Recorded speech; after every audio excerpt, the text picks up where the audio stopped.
Did your family have favorites? If so, were you the favorite or someone else? She didn't look at me when she raised her glass. She looked straight at my sister, her eyes gleaming with pride that had the sharpness of a blade and the warmth of a cold kitchen tile. "Now that's a daughter I can brag about," she said, voice loud enough for the whole damn table to hear, her martini trembling slightly as her hand hovered midair in a perfect posture of self-satisfaction. Everyone chuckled, smiled politely. Even Frank leaned in with a grin that didn't quite reach his eyes. I sat across the table, fork halfway to my mouth, the chicken on my plate already cold and tasteless, like it always was when I ate with them. I didn't say anything, not yet. I just watched Melissa laugh, watched her tilt her champagne flute back like she was royalty, like nothing in the world could touch her, and I waited for the exact moment I'd imagined for months. You'd think that after all these years, after all the little humiliations and quiet betrayals, I'd be used to it. You'd think I'd have built up a callus over that soft part of me that still wanted my mother to look at me the way she looked at Melissa, as if I'd ever been more than an afterthought she forgot to edit out of the family Christmas card. But somehow, every time Joan opened her mouth, it was like a fresh cut. Not deep enough to kill me, just deep enough to remind me I was bleeding. I knew it would go down like this. Joan had invited us to dinner at the club, a place that smelled like dry gin, old men, and privilege, under the pretense of celebrating her new position on the town council's historical society board, which she got not by merit, but by sucking up to people with last names like Ashworth and Winfield. The real purpose, of course, was to show off her perfect youngest daughter, Melissa, in her tailored ivory dress and perfect teeth, her husband Frank with his politician's handshake and his gold watch that could probably pay off my mortgage. They walked in late, as always, and everyone stood like we were in church, because when Melissa enters a room, Joan acts like the Virgin Mary just floated in on a cloud of cashmere and collagen. So I waited. I waded through the overcooked sea bass and Joan's anecdotes about her new friends who summer in Nantucket. I waded through Melissa's fake modesty and Frank's story about his new golf simulator. I waited, stone-faced, while Joan leaned across the table and announced with theatrical volume how proud she was of Melissa's recent charity gala and how some people talk about helping the community, but Melissa actually does it. That was rich, considering what I knew about that charity. And then came the toast. It wasn't the words themselves that did it, it was the look Joan gave me afterward. That smirk. That silent, smug little curve of her mouth, like she was daring me to say something, daring me to break the illusion she'd curated all these years. I stared at her for a long second, and then slowly, without a word, I reached down beside my chair, took out the thick, cream-colored envelope from my bag, stood up, and walked over to my sister's side of the table. She looked up at me with those big green eyes, the ones she used like weapons when she was 12 and could cry on command to get me grounded. I held the envelope in front of her, watched her expression shift just a millimeter, enough to tell me she knew what it was. Her hand trembled as she took it, and that tremble, God help me, was more satisfying than any argument I could have ever won. She opened it slowly, like she already knew what was inside. As her eyes scanned the first page, her smile faded, not all at once, but in slow motion, like it was melting off her face. Her lips parted, then pressed together hard, and she dropped her gaze to the table. Frank leaned in. "What's that, honey?" he asked, all sweetness and confusion. Joan narrowed her eyes. "What's going on?" I returned to my seat, took a sip of water, and looked right at Melissa. My voice was calm, even bored. "Thought you should know what she's been hiding." Silence. You could have heard a damn pin drop between the clink of silverware and the tension crawling up everyone's spine. Frank reached for the envelope, but Melissa yanked it back, her nails digging into the paper like she thought she could erase the words just by gripping them hard enough. Joan's voice, high-pitched and sharp, broke the silence. "What is this about? Rachel, what have you done?" I didn't look at her. I kept my eyes on Melissa. "Funny," I said. "You always told people how proud you were of her. You never asked where all the money came from. You never asked whose name was on Dad's trust fund after he had his stroke. You just assumed the good daughter did everything right." Melissa opened her mouth. Nothing came out. Frank stood. "Melissa," he said, low and tight, "what is this?" She started to speak. Then stopped. Then tried again. I don't know what this is." Rachel must be confused. "Cut the act," I said softly. "They're copies. Originals are with my attorney." Joan's face had gone pale, her hand gripping her glass like it was the only thing keeping her upright. "Are you saying your sister forged something?" she asked, scandalized. Not angry, no, not yet. Just annoyed. Like I was ruining her evening with gossip. I leaned back in my chair, crossed my arms, and waited. Melissa stood up, papers shaking in her hand, and said, "You are sick, Rachel. You are obsessed with me. You've always been jealous." And maybe, at one point, that would have cut me. Maybe 5 years ago, 10, when I still believed that being the bigger person meant something. But I wasn't that woman anymore. I wasn't trying to win anyone's love. I was just here to make sure the truth stopped hiding behind pearls and lip gloss. "Jealous," I said. "No. See, jealousy is when you want what someone else has. I don't want to be you. I just want what's mine. And what Dad wanted both of us to have. Before you stole it." Joan finally spoke, voice a whisper. "You're lying." "Ask her to show you page 3, I said, rising from my seat. "The date stamp says it all. It was notarized a week after Dad lost the ability to sign his own name. You figure out the math." And with that, I walked away from the table, past the other diners pretending not to eavesdrop, past the waiter frozen mid-step, past the lobby mirror where I didn't even glance at my reflection. I walked out into the parking lot, into the thick summer night, my heels clicking against the pavement like punctuation marks at the end of a very long sentence. But I wasn't done yet. Not even close. Because you don't spend your life being the forgotten one, the quiet one, the overlooked one, without learning how to strike in silence. And this? This was only the beginning. If I'm being honest, I don't think I ever had a fair shot at being her favorite, not once, not for a second, not even when I was little and still believed that if I helped clean up the kitchen without being asked, or brought home straight as on my report card, or kept quiet when I knew things I shouldn't have known, that maybe, just maybe, my mother would stop looking through me like I was the window and not the view. From the time we were kids, it was always Melissa, shiny, sweet-talking, photogenic Melissa, who got the attention, the compliments, the extra scoop of ice cream, and later, the expensive dance lessons, the senior trip to Paris, the new car on her 18th birthday, while I got what I was told I should be grateful for. Quiet praise that was barely audible and a pat on the back that felt like it was given out of obligation, not pride. It wasn't that Melissa was a bad sister, not back then at least. She was smart, sure, and pretty in that effortless way that made women twice her age hate her on sight and men 3 times her age find excuses to linger. But it wasn't just that she was charming, it was that she knew how to wield it, how to twist every situation into something that made her look like the heroine in a movie the rest of us weren't even auditioning for. And Mom? Well, Joan didn't just fall for it, she bathed in it, basked in it like a houseplant moved to a sunnier window, suddenly thriving because someone was finally feeding her the admiration she craved.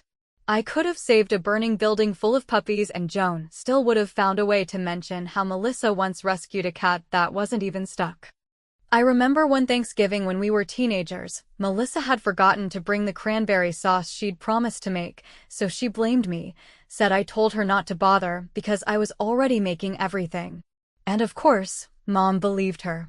I tried to defend myself, tried to explain that I'd literally spent all day in the kitchen, that I'd made the stuffing from scratch and peeled potatoes until my fingers were raw, but all Mom said was, "Why do you always make things so difficult, Rachel?" And Melissa just stood there, smiling with those big green eyes, that damn halo she never earned glowing like a crown of light. It wasn't a fight worth having, so I swallowed the shame like I always did, pushing it down deep, where all the other tiny humiliations lived. Dad was different, though. He really saw me, in a way Joan never did. He used to call me his steady one, which at the time felt like a second-place ribbon, like a consolation prize. But now, looking back, I realized it was a kind of love that was solid, dependable, and unshakable, the kind of love that didn't need to be performed at dinner parties or dressed up in social media captions. He would sit with me after Melissa's tantrums, after Joan's icy critiques, and hand me a cup of tea without saying anything, just sitting there quietly, letting me know I wasn't invisible. When he got sick, first slowly, then all at once, it was me who stayed. Me who took him to appointments, me who learned how to manage the oxygen tank, me who changed the bed linens when Joan couldn't bear the smell of sickness, and Melissa was too busy living her beautiful, important life in New York. She visited twice that year. 2 times. Once for 36 hours around Thanksgiving, and again in March for his birthday, when she flew in, posed for a few photos, gave him a cashmere blanket he never used, and left before breakfast the next day. Joan acted like she'd made some enormous sacrifice just by showing up. Meanwhile, I'd lost my job, my marriage was quietly disintegrating, and my entire identity had been swallowed up by caretaking, but no one asked how I was doing. No one ever does when you're the strong one. They just assume you'll keep standing. And when Dad died, when the machine stopped humming and the house felt like it had been drained of air, Melissa gave a eulogy so polished, so theatrical, that I wondered if she even remembered the last coherent conversation she had with him. She cried just enough to look sincere, dabbed her eyes with a monogrammed handkerchief, and somehow made his memorial service feel like a brand campaign for her grief. I stood there, numb, watching Joan hold her hand, whispering comfort, while I was left on the other side of the pew, alone. I didn't cry that day. I couldn't. The sadness had hardened into something else, something heavier. Not hate, not yet, but a kind of exhaustion. Like I'd been running a race I never agreed to enter, and no matter how fast or far I went, I'd always be one step behind a girl who never broke a sweat. The real shift came 6 months later, when I went through Dad's files looking for his pension paperwork. I wasn't even trying to dig, I just needed to close things out, make sense of what was left. That's when I found the trust. Or what I thought was the trust. It had both our names on it, the way he always said it would. Equal parts. That was his word, equal. But then I saw another version of the same document, this one notarized with a different date months later, when he could barely form a sentence, when I was feeding him through a straw, and this version? It only had Melissa's name. That was the moment something inside me changed. Not because I was surprised. Not really. But because I realized the only reason I hadn't seen it sooner was because I didn't want to believe she'd go that far. I should have said something then. I should have confronted her. But you don't explode a bomb when you're standing too close to the blast. You wait. You step back. You watch. And that's what I did. I watched in silence while Melissa inherited everything: Dad's money, his house, his stocks, even the damn photo albums. I watched her remodel the guest house into an art studio she never used. I watched her build a life on a lie, a fraud, and then turn around and present herself to the world as some kind of self-made philanthropist. She thought I was too weak to fight back. She forgot that quiet doesn't mean powerless. And the thing about being in second place your whole life? Eventually, you learn exactly how to win without anyone seeing you coming. It started with something so small, so absurdly innocent, that if I hadn't already been primed to doubt her, if I hadn't carried that quiet suspicion humming beneath the surface like an underground wire ready to spark, I probably wouldn't have thought anything of it. But when you've lived your entire life with someone who smiles through lies so convincingly even her own mother calls it charm, you learn to pay attention to the little things, like how a signature doesn't quite line up, how dates seem to shift slightly depending on who's listening, or how someone flinches just a fraction of a second too late when a certain name is mentioned. That day, I was dropping off a baby gift for one of Melissa's endless parade of friends, another influencer type with a gender reveal party that probably cost more than my car, and since Melissa had a crazy week, she asked me, in that syrupy tone she uses when she wants something, to stop by and leave it at the house while she was out with Frank. Normally, I would have said no, but part of me wanted to see what her world looked like up close now that she had it all. I wanted to see what our father's money had bought. The house itself was absurd, marble floors that probably needed their own cleaning staff, Abstract art that looked like someone spilled wine and called it a statement. Glass walls that offered no privacy but somehow screamed status. I'd seen pictures, of course, on her social media, where everything looked filtered and flawless, but standing inside it felt like walking through someone else's dream. And yet, it wasn't the luxury that got to me. It was the hollowness. The rooms felt like hotel suites, not lived in, not loved, just arranged. Perfect on the surface, empty underneath. I placed the gift bag on the console table in the foyer, the one beneath the gilded mirror she once bragged was imported from Milan, and I was about to leave when I noticed a stack of paperwork sitting near her kitchen island, unopened mail, a few invoices, and right on top, a manila folder with a bright red tab marked charity. That word caught my attention, not because I cared about her philanthropic efforts, but because I knew, from Dad's old records, that he donated a considerable amount to her supposed nonprofit after he got sick. I hesitated for a second, maybe less, and then, before I could talk myself out of it, I flipped open the folder and started reading. The first few pages were exactly what you'd expect: mission statements, event flyers, donor lists. But then I got to a document marked Form 990, easy, something I recognized from my years in nonprofit admin work. It didn't take long to see the numbers didn't add up. Her expenses were far too low, her income oddly inflated, and several of the listed donors were either family friends I knew for a fact hadn't spoken to her in years or foundations that had been defunct for over a decade.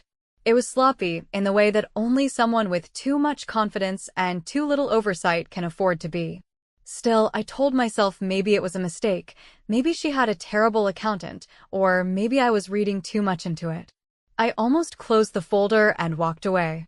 But then I saw the trust documents, 2 versions, side by side, as if she had forgotten to lock them away after reviewing them, or maybe hadn't expected anyone who knew what they were looking at to come snooping through her life.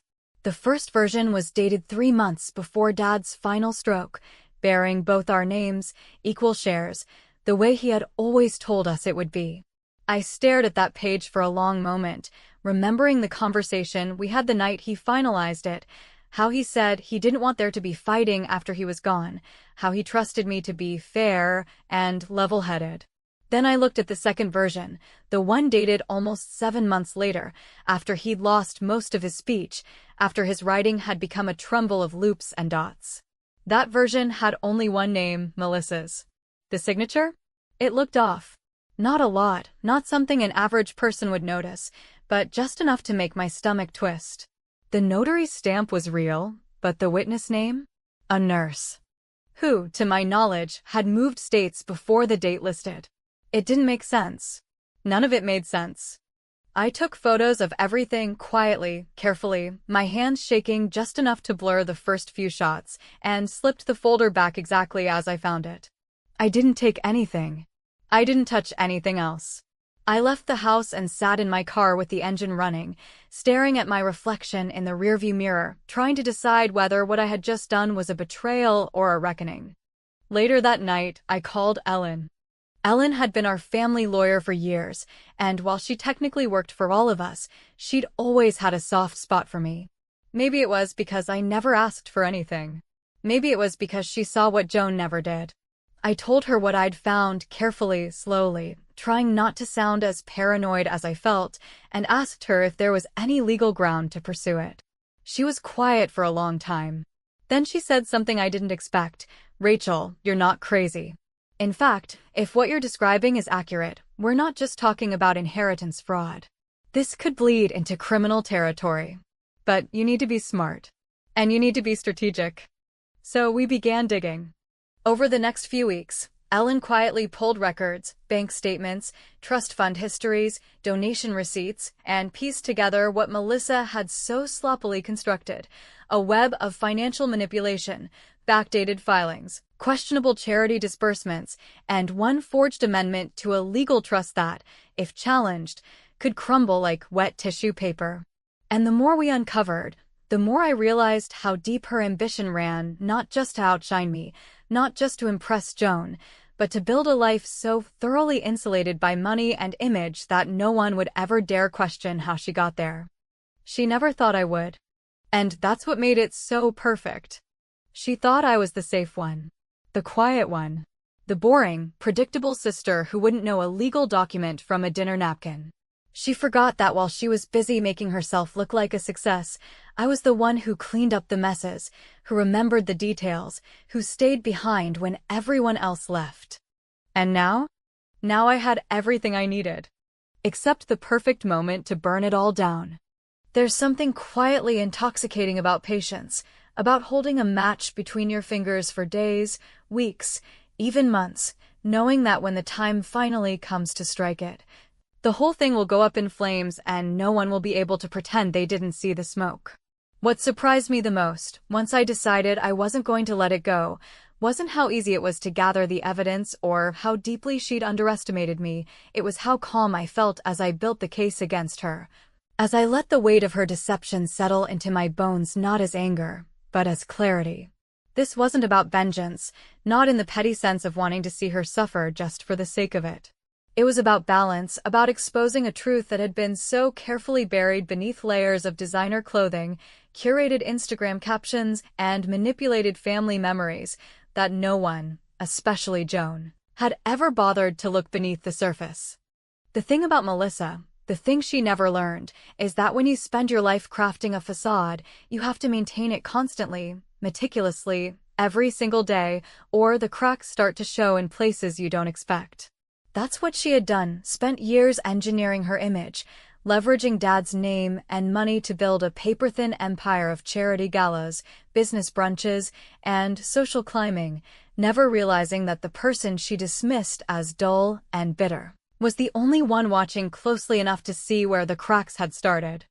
By the time I sat down with Ellen again, this time in her private office, away from the phone lines and paralegal ears, we had more than enough to move forward. The timeline was damning. The trust documents were conflicting, the notary on the amended version was mysteriously unreachable, and the witness signature belonged to a nurse who had, in fact, left the state months before the paperwork claimed she'd been there. The charity filings were riddled with inconsistencies, including donors who had never actually donated and expenses that couldn't be accounted for. There were at least 2 separate occasions where funds were diverted to a personal account Melissa had opened under a shell LLC that, according to Ellen's private investigator, was registered to a P.O. box in Connecticut.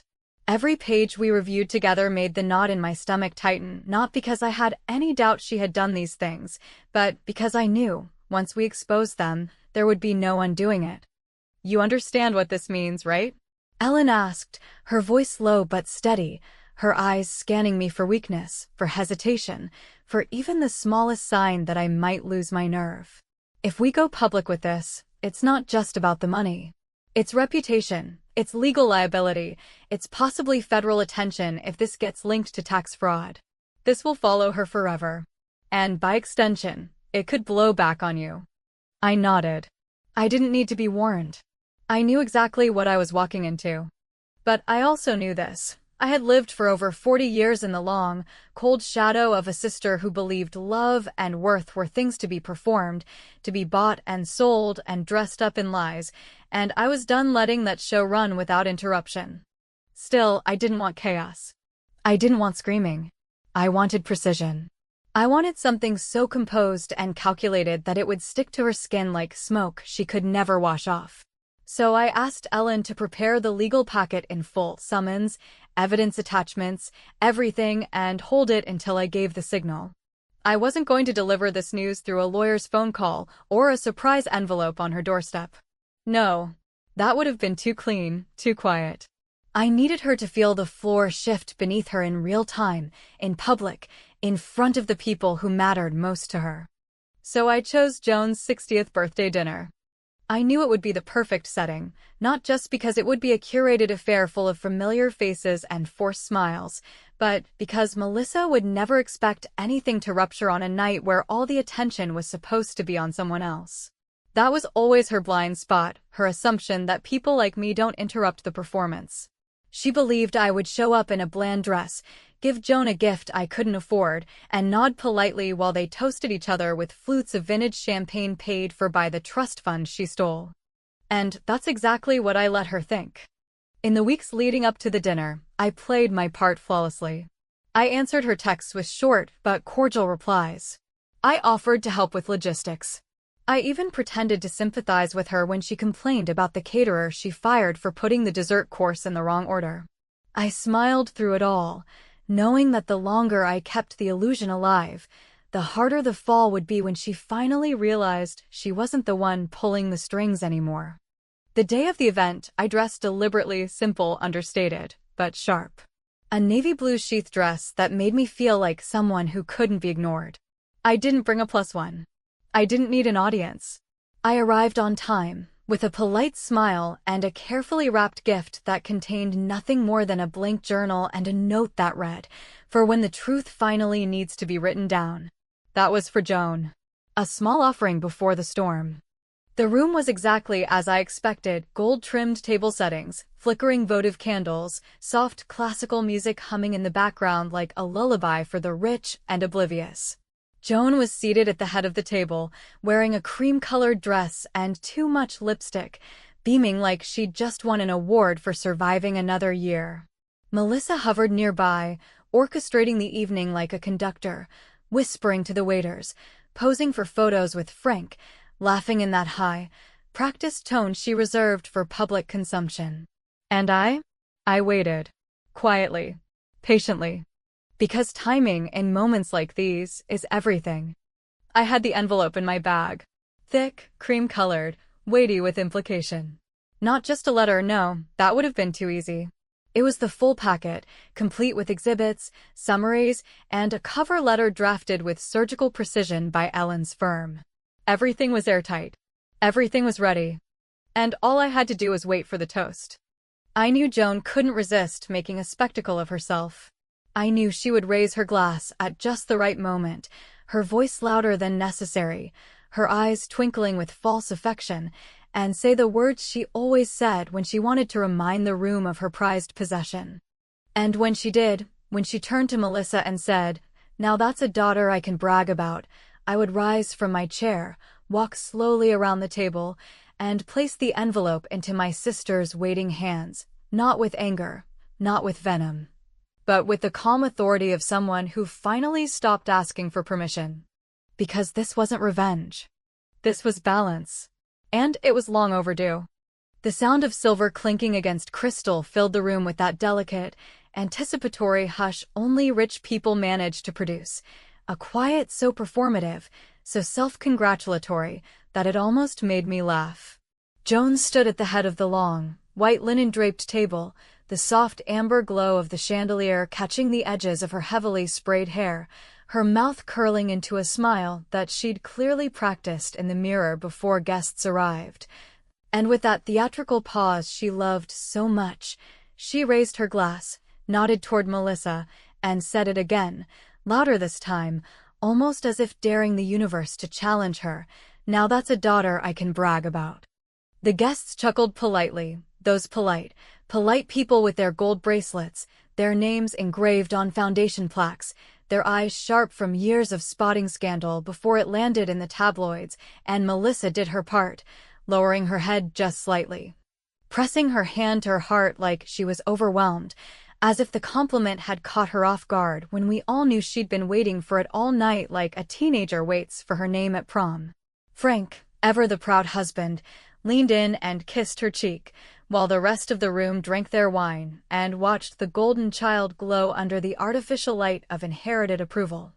And then, without any fanfare, I stood up. No one noticed at first. I didn't raise my voice. I didn't clink my glass. I didn't shout or throw or accuse.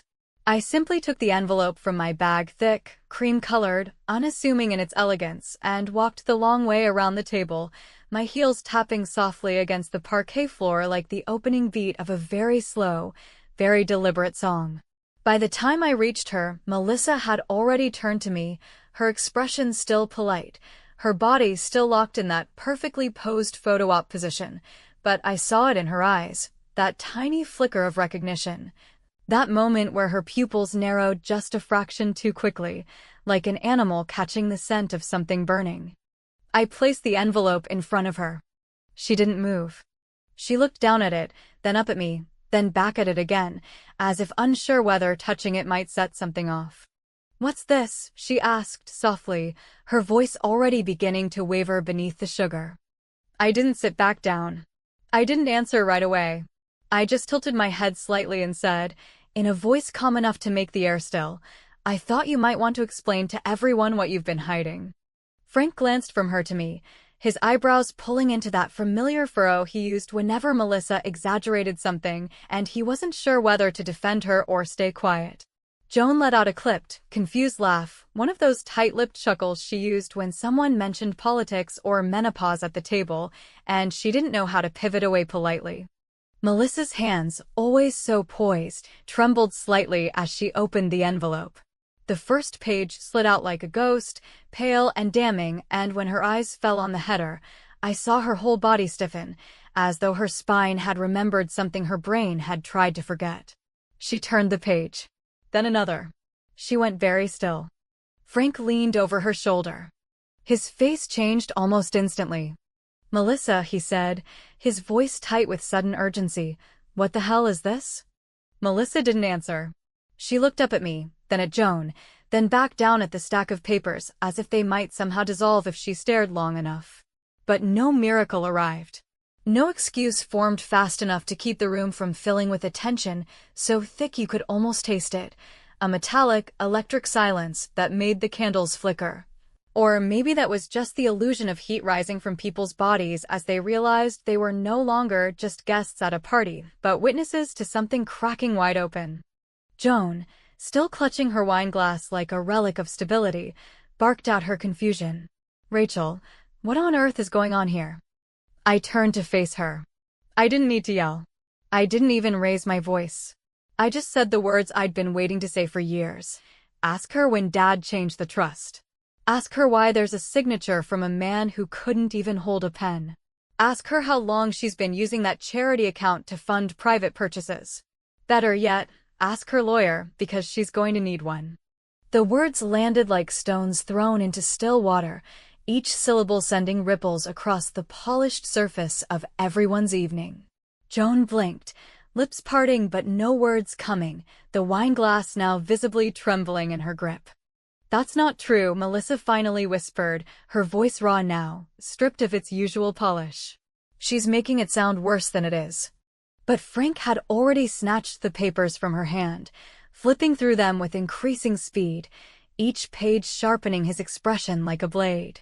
"You forged his signature?" he asked, the disbelief in his voice edged with something much colder than disappointment. "You stole the trust? You told me this was settled clean." "I didn't steal anything," she snapped, panic pushing through the cracks. "Dad wanted me to. He knew I could manage it better. Rachel was going through a divorce. She was unstable." "Oh, I see," I interrupted quietly, stepping a little closer, not to intimidate but to ensure everyone heard me clearly. "So you thought that because I was cleaning Dad's bedpans and managing his meds, I didn't deserve the inheritance? Because I wasn't wearing a blazer and calling myself a CEO? You thought that while I was wiping food from his chin, he was thinking about your tax shelter charity and how proud he was of your gala appearances." Melissa turned on me then, her voice rising into that octave she always used when cornered, when charm failed and survival mode kicked in. "You've always been jealous of me. This is just your pathetic little revenge fantasy. You've been bitter since we were kids." And I just stared at her for a moment, not angry, not triumphant, just deeply, deeply tired of the show.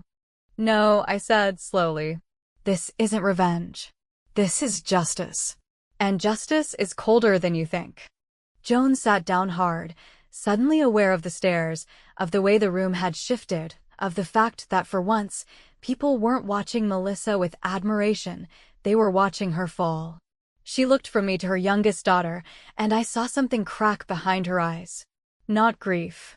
Not betrayal. Something more self-centered. Something like shame. "You couldn't have done this," Joan muttered. "He never would have left Rachel out." But she already knew. She just didn't want to believe it. No one said anything for a long moment. The room didn't erupt. It just collapsed into silence. Frank stood slowly, the papers still in his hands. I'll be staying at the hotel tonight, he said quietly to Melissa, who looked like she'd been hollowed out from the inside. As I turned to leave, I heard Joan's voice behind me, small, bitter, cracking under its own weight. You just humiliated this family. I stopped, but I didn't look back. No, I said. Melissa did that. I just turned on the light. And as I stepped out into the night, the door clicking shut behind me, I didn't feel triumphant. I didn't feel vindicated. I felt done. Done pretending that silence was noble. Done believing that being good meant being small. She always was the daughter Joan could brag about. But I was the daughter Dad trusted. And that, in the end, was worth more than the house, the trust, or the applause of people too polite to ask how she got it all.